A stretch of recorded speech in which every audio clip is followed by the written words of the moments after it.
Fearground Horn Hunters app here live at Shawshank. We're going to call it Shawshank, right? Yeah. And we're here with Travis.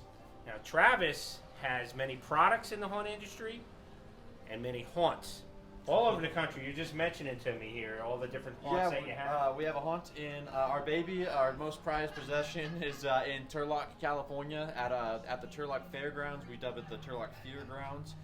Rancho Horror is the name of our haunt.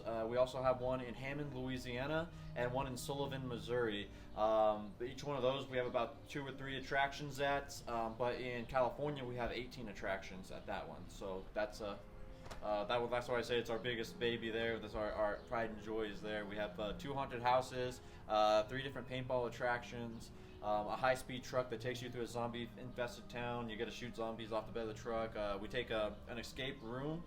We turn it into a town instead of a room, and we give you paintball guns and pitch black and zombies coming at you trying to stop you from solving the escape game. We call it Zombie Escape. That's a on-foot personal interaction with zombies. It's that one's what we are known for in our local area. And then we do a lot of other cool things. We try to be as immersive and interactive as possible, so the customer actually they make different decisions, and it changes how their game ends. So they actually, it's as immersive and lifelike as possible. So you grew up in California? Yeah, I did. Yes. Okay, yeah. So where your love of haunts? Where did that come from? It's kind of hard to say. We always kind of grew up with the Halloween background, but I would say the biggest change was in our area. We were trying to look for something that there's an age gap with Halloween in general, that you can't do anything but get in trouble. When you're young, you can trick or treat, and then until you get old enough that you have kids, you can take trick or treating.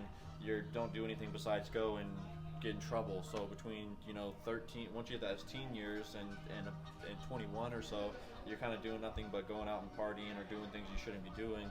And we wanted to kind of bridge that gap and bring something that the whole family can come out and enjoy, and kind of gives those teenagers something to do. So we got some local teens in our community together and started our first haunt, and then it's kind of grown since then. And now we're across the country in 3 different states trying to do the similar things. So. Yeah, you're taking your passion and that was all over the biggest thing. That it started with that one. Just trying to solve a solution and trying to do something positive for a community. We always said you can complain about being from a small town that there's not enough to do, but if you don't try to create something to do, you're kind of part of the problem. So we try to be a solution, and then we just fell in love with the haunt. And as those of you that are watching this, I'm sure, know that once you get sucked into Halloween, you do it. Yeah, it's May. Yeah, it's 70 degrees out here in 12 Ohio. months a year, and people think that we're crazy until they start doing Halloween stuff and they understand it.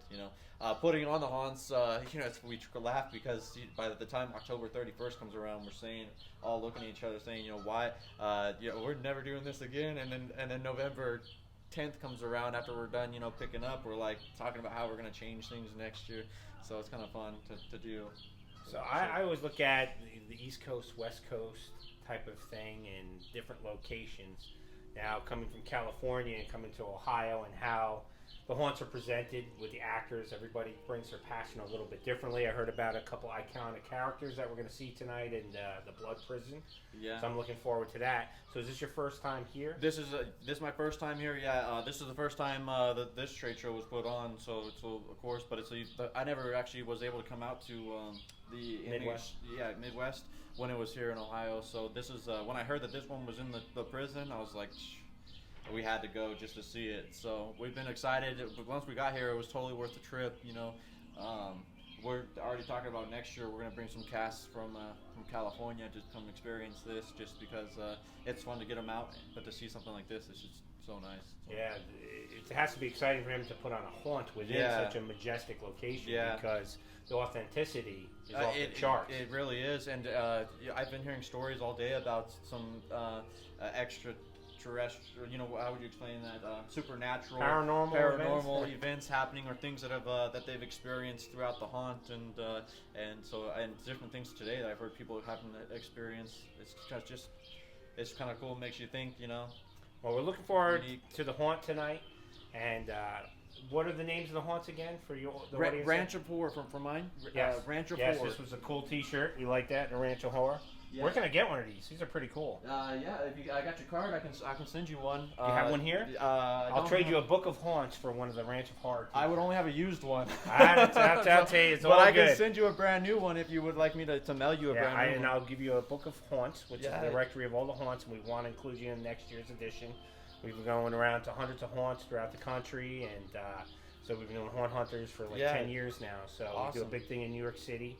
So we want other feedback from other states and other haunts. Yeah. So anything we can do to support the haunt industry, the haunt world in general, is we love being a part of it. So that's why we're here. Exactly. We're to help elevate the industry and get more and more people talking about it. You know, again, it's May. Yeah. People don't understand that haunts are year round. Boom, year round. Yeah. It never stops. Yeah.